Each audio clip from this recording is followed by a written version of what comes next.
আমি আপনাদের একটি ছোট গল্প বলতে চাই। চার্লস লিন্ডবার্গ একজন আমেরিকান বিমান চালক।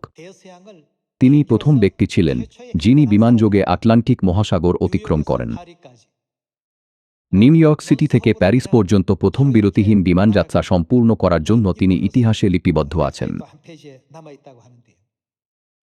বয়স বাড়ার সাথে সাথে তার শরীর অলস হয়ে পড়েছিল। অবশেষে এই অলসতা তার সমস্ত আত্মবিশ্বাস কেড়ে নিয়েছিল। ফলে সবকিছুই তার কাছে নেতিবাচক বলে মনে হতে লাগল। যখনই তিনি কিছু বলতেন, তার মুখ থেকে শুধু নেতিবাচক কথাই বের হতো। তিনি অনবরত অভিযোগ ও অনুযোগ করে বলতেন যে তিনি কিছুই করতে পারবেন না। এই সব কিছুর কারণ ছিল নিজের উপর তার আত্মবিশ্বাসের অভাব। তাই তিনি তার যৌবনের সেই দিনগুলোকে খুব মনে করতে লাগলেন, যখন তিনি আটলান্টিক মহাসাগর পার হয়েছিলেন। তিনি সেই জাদুঘরে গেলেন যেখানে তার বিমানটি প্রদর্শিত হচ্ছিল। পরিচালক তাকে সঙ্গে সঙ্গে চিনতে পেরেছিলেন এবং অত্যন্ত বিনয়ের সাথে স্বাগত জানিয়েছিলেন। লিন্ডবার্গ তার পুরনো দিনের স্মৃতিচারণ করেছিলেন। এরপর তিনি জিজ্ঞাসা করেছিলেন, আমি কি ওই বিমানটিতে একবার চড়তে পারি? এবং পরিচালক তাকে অনুমতি দিয়েছিলেন। তিনি তার যৌবনে চড়া সেই বিমানটিতে উঠে চালকের আসনে বসে অতীতের স্মৃতিচারণ করতে লাগলেন।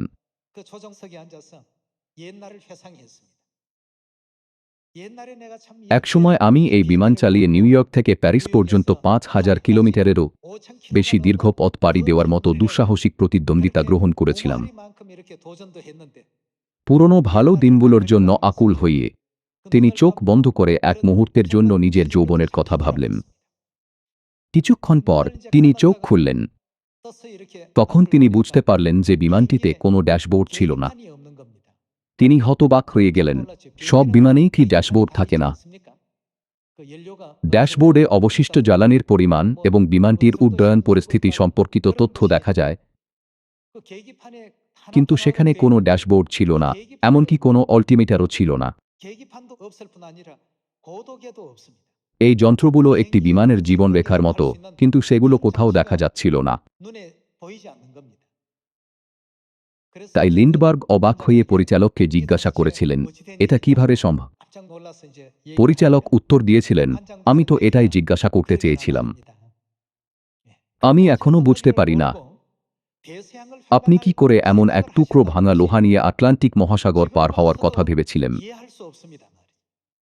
এই ধরনের একটি বিমান নিয়ে আটলান্টিক মহাসাগর পাড়ি দেওয়াটা সত্যিই একটি অযৌক্তিক ও বেপরোয়া উড্ডয়ন ছিল।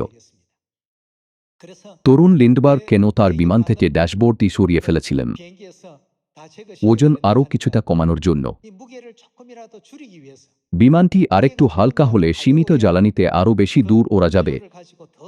এই ভাবনা নিয়ে তরুণ লিন্ডবার্গ বেপরোয়াভাবে এই চ্যালেঞ্জটি গ্রহণ করেছিলেন। অবশেষে তিনি সফল হন এবং সেই সময়ে বহু সংবাদ মাধ্যম লিন্ডবার্গের এই বীরত্বপূর্ণ যাত্রার খবর প্রকাশ করে।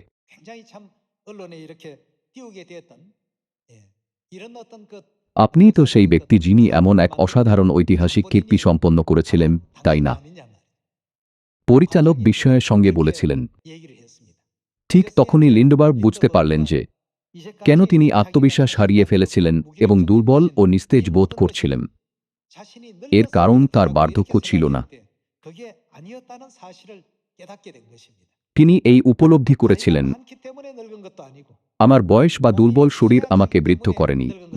আমার বয়স বা স্বাস্থ্য আসল কারণ ছিল না।